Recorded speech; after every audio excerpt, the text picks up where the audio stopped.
Greetings, ladies and middlegents, and welcome to today's edition of re440, where I take old stories I've narrated and update into modern audio standards.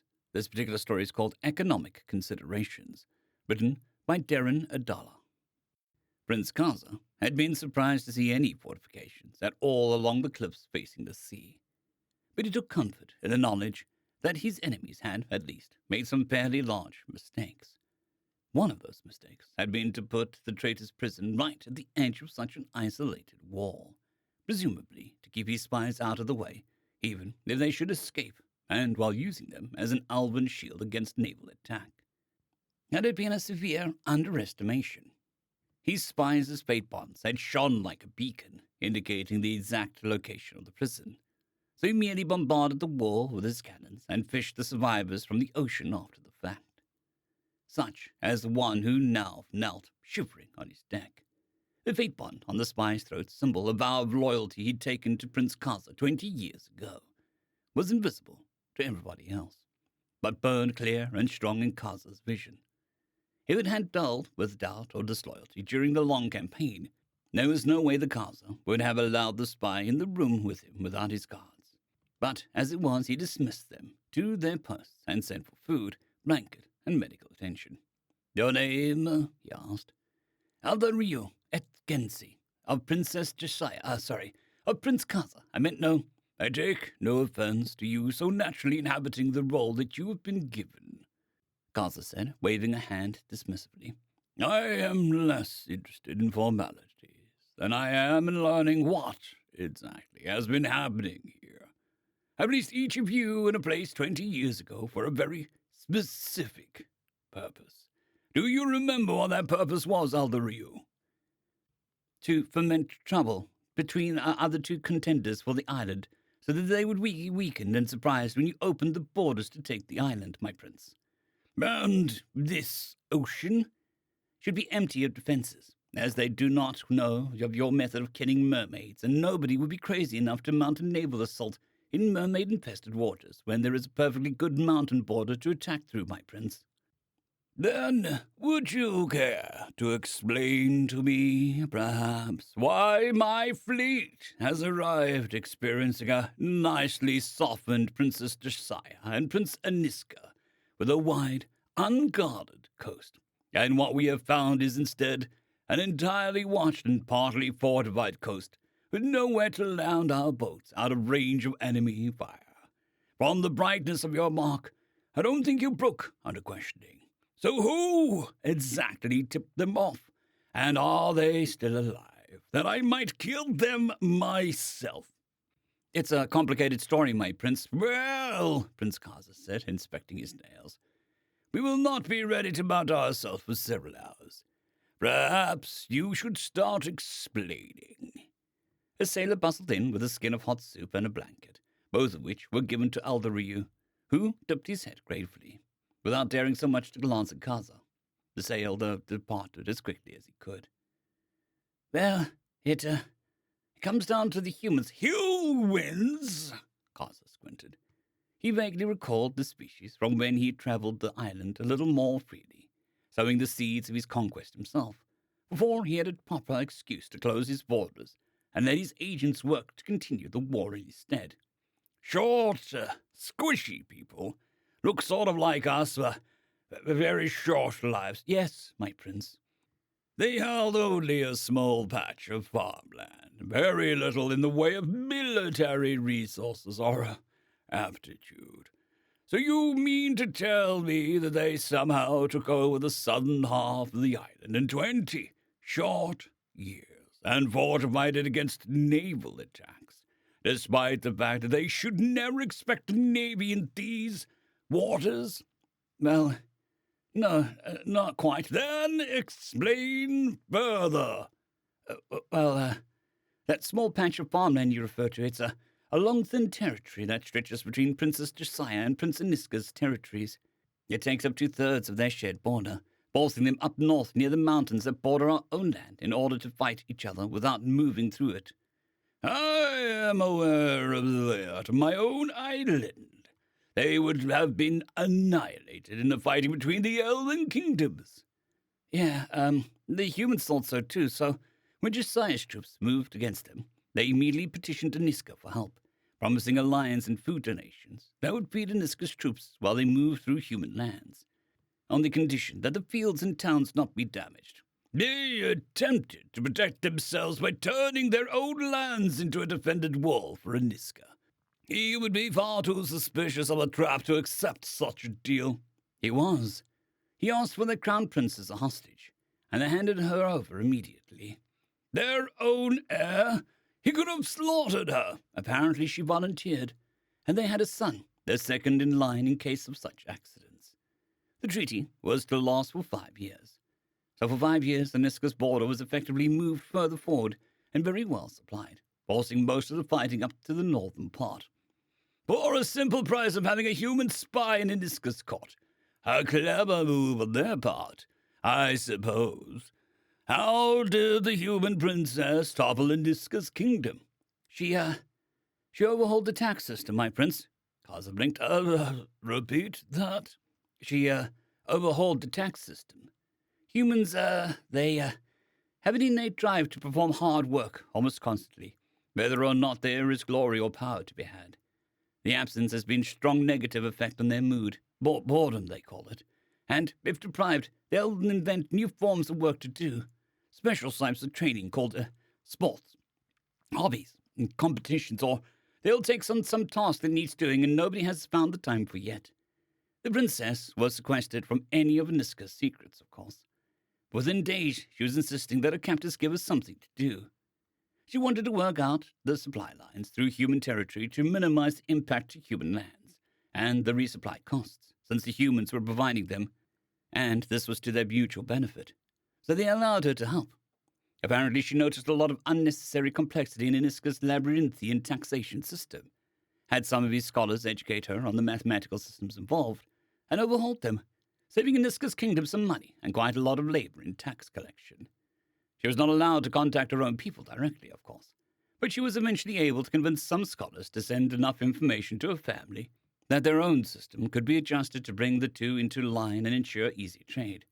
Apparently, the troops moving through human lands had acquired tastes for certain human foods, arts, and fashions. And how exactly does any of this contribute to the well-protected coastline I see before me? As I said, my prince, it's complicated. The taxation system was only the beginning.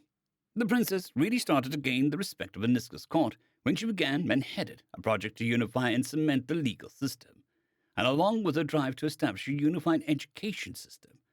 This was still in progress when the 5-year treaty ended, and it was time to release her. She refused to leave, claiming that there was far too much work to do. The hostage refused to be released. Prince Kaza glanced once more at the fate mark on his spy's throat, still glowing brightly. The spy couldn't be lying. Either this was true, or somebody had masterfully deceived the man. The human king died that year, and the princess formally abdicated the throne to her brother and stayed in Aniska's court. She was well respected, and no longer a prisoner, even in name. So she and the new human king could communicate fairly freely and strengthen the bonds between nations, even without a formal treaty. But without that treaty, the humans were no longer tied to the war against Princess Josiah. Using the change in leadership as a reason for their change in heart, the human king made overtures of peace and set up trade with Josiah. And who did he send as a hostage that Josiah would even think to trust him? Nobody. The humans had a plan for this. The change in leadership might have been convenient, but the plan was bolder. When setting up roads and supply lines for Aniska's troops, the humans had overturned some of their own crops to grow jeskin berries, which humans don't actually eat. For the troops, Kaza said, nodding, but jeskin trees take years to produce any fruit at all, and the fruit increases in quality with age. They would have been useless for the short time of the treaty. A ploy to placate Aniska, making him believe they intended to extend the treaty. Doing such work and the cooperation of this hostage, he would be completely unprepared for the betrayal. How much of their own cropland did they devote to such a deception? Everybody knows that land, once seeded with jeskin, is very difficult to convert to any other crop. A masterful deduction, my prince, but there was in fact no betrayal. Well, I have no doubt that Aniska believed that the crops were to supply his future troops, and thus did not question the change. But in fact, the supply lines were constructed in such a way that Aniska's troops were given easier access to Josiah's Jeskan crops than any other cropland.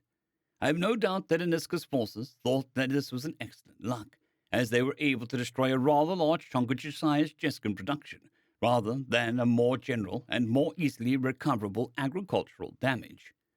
The end result was that Jeskan berries were a rare commodity in Josiah's lands, and Aniska's treaty with the humans ended right about as the human Jeskan plants were beginning to mature.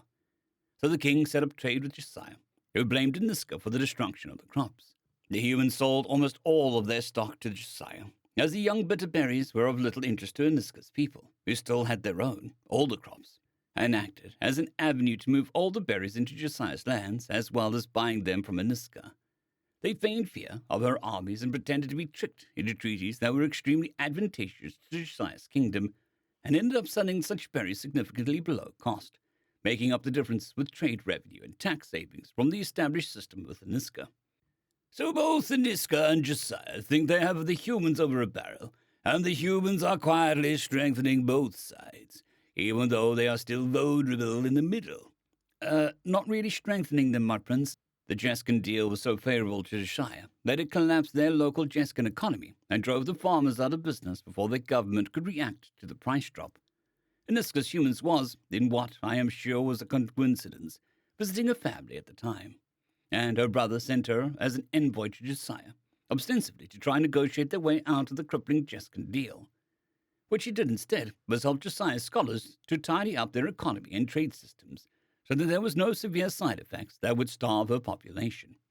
Although the solutions took just as long that almost all of Josiah's Jeskan fields died in the meantime, leaving her people dependent on trade with the humans until their new crops matured, since they were of course not going to trade with Aniska.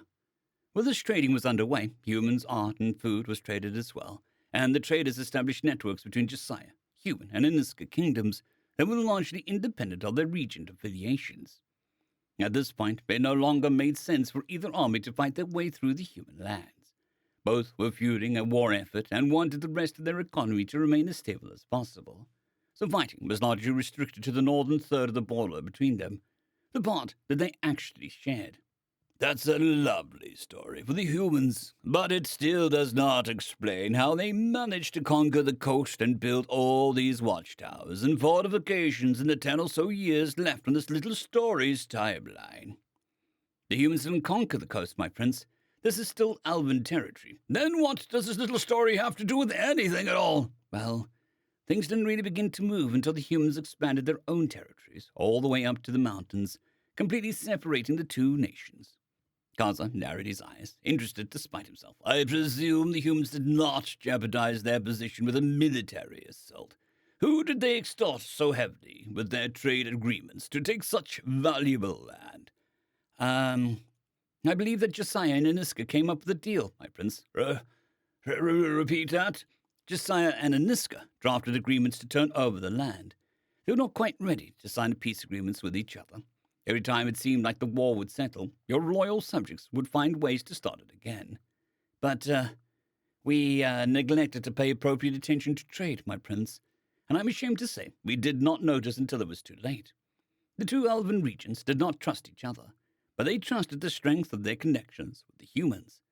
They each agreed to hand over the land at the border to the humans, and independently drafted up trade agreements with the humans for it. We tried to dissolve the truces and treaties with false flag operations and misinformation, but they were too stable for us. And the pair were free of war and able to build their strength for those remaining years. Is that what you are trying to tell me? After a fashion, my prince. But we were stirring their hatred still, trying to break one of the nations so that it would attack the other through the human lands and destroy the stability of the system.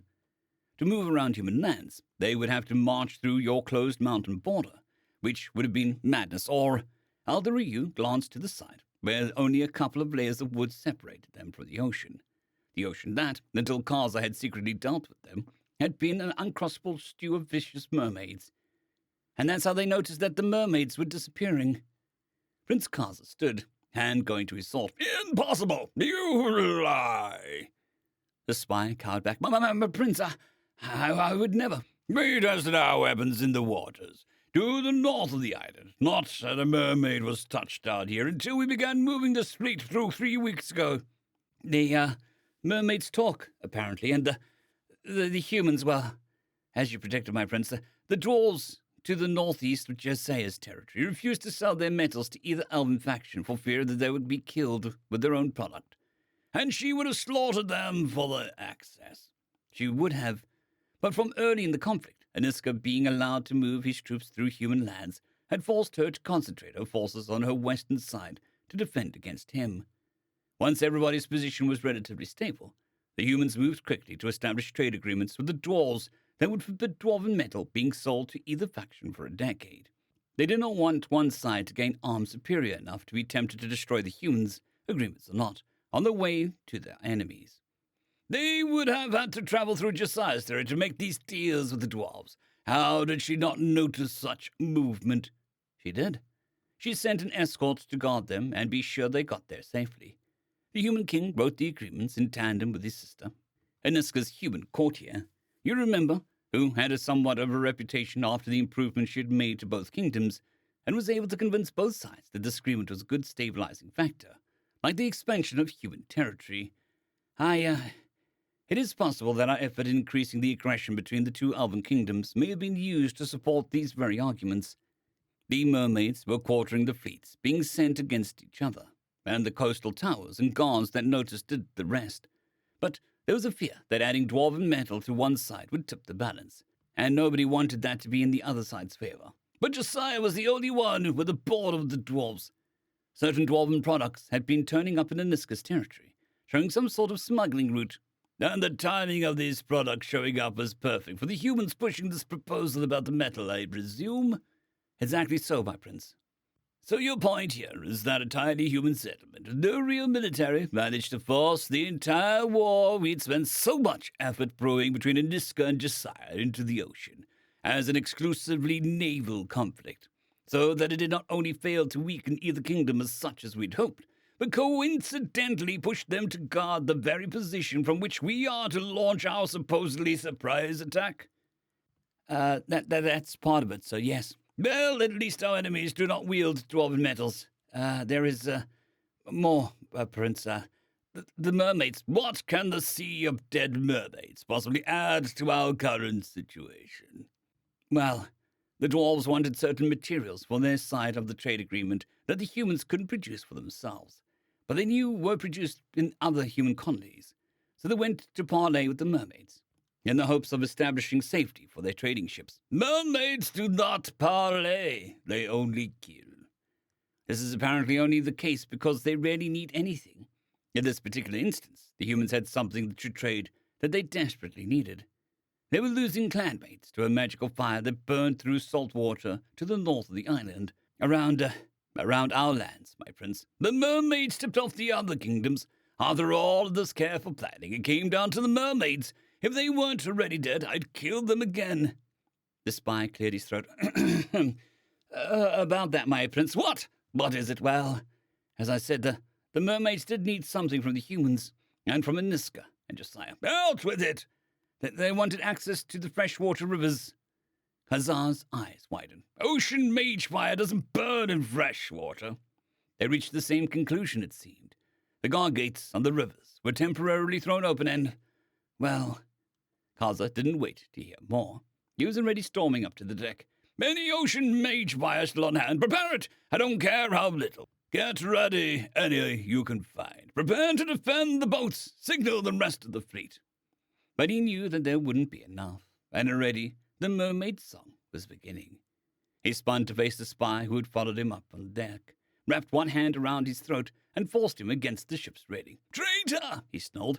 Here you stand after wasting my time with long stories, knowing full well that we would be under attack any minute.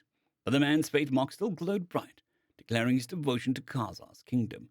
What sorcery have you been put on your fate mark to make it lie to me?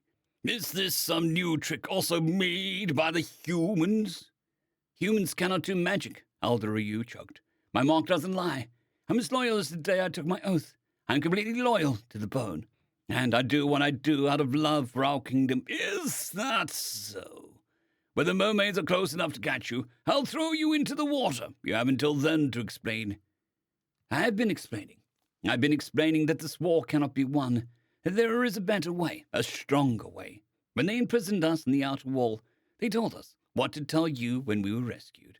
It's our one chance to save this fleet." "And what traitor words did their enemies tell you to spit?" "I am to offer you a place in the new Confederate." Kaza, startled, dropped the spy. He collapsed onto the deck, spluttering. "What?" It won't work with just the two nations. 3 are needed for voting and negotiations to take place. Aniska and Josiah want you with them. I have been told to tell you that if you approach peacefully, everyone can get to forming the council immediately without any fighting. If you attack, they'll be forced to defend their lands, and will offer a gain to you or the heir once your navy has been repelled. I would urge you to take the first route and avoid losing the lives of any soldiers." "You would urge me?" The singing of the mermaids was getting stronger, settling into Kaza's bones. He picked up the spy again, face twisted into a snarl. "We would have had a chance if you had warned us about the mermaids right away instead of flaying us. You are costing these soldiers their lives." "You would have stormed the beach, but being cut down," Alderyu choked. "Had to make you understand. This is the only option, best option for our kingdom." "Traitor!" "No, I acted in your best interest." The mermaids were very close. On the deck, sailors were preparing to pour their last meager reserves of mage fire. Perhaps they might buy enough time to let at least a few of their boats to shore, to face the defenses there. Kaza tossed the spy overboard and put a hand on his sword. How many ships? How many mermaids? Lost. He hadn't asked whether the dwarves were involved in the beach defense. If they'd brought their metals, then they'd very slim chance of making it through the defenses with a sizable force dwindling to nothing. While the soldiers and sailors busied themselves with sailing for the shore at top speed and attempting to hold off the mermaids as long as possible, Kaza pulled a telescope to his eye and scanned the defenses. Elves manned the towers, most in the red insignia of Josiah's people. It was her border.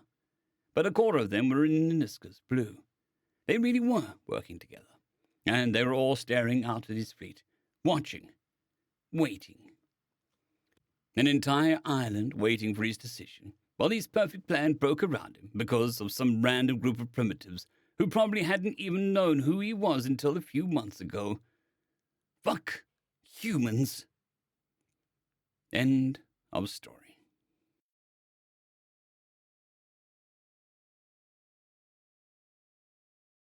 I'd greatly like to thank our Tier 5 channel members, Casper Arnholtz, John Creighton, Manatharia, 050, Dragzoon WRE, and Elijah Silvercross.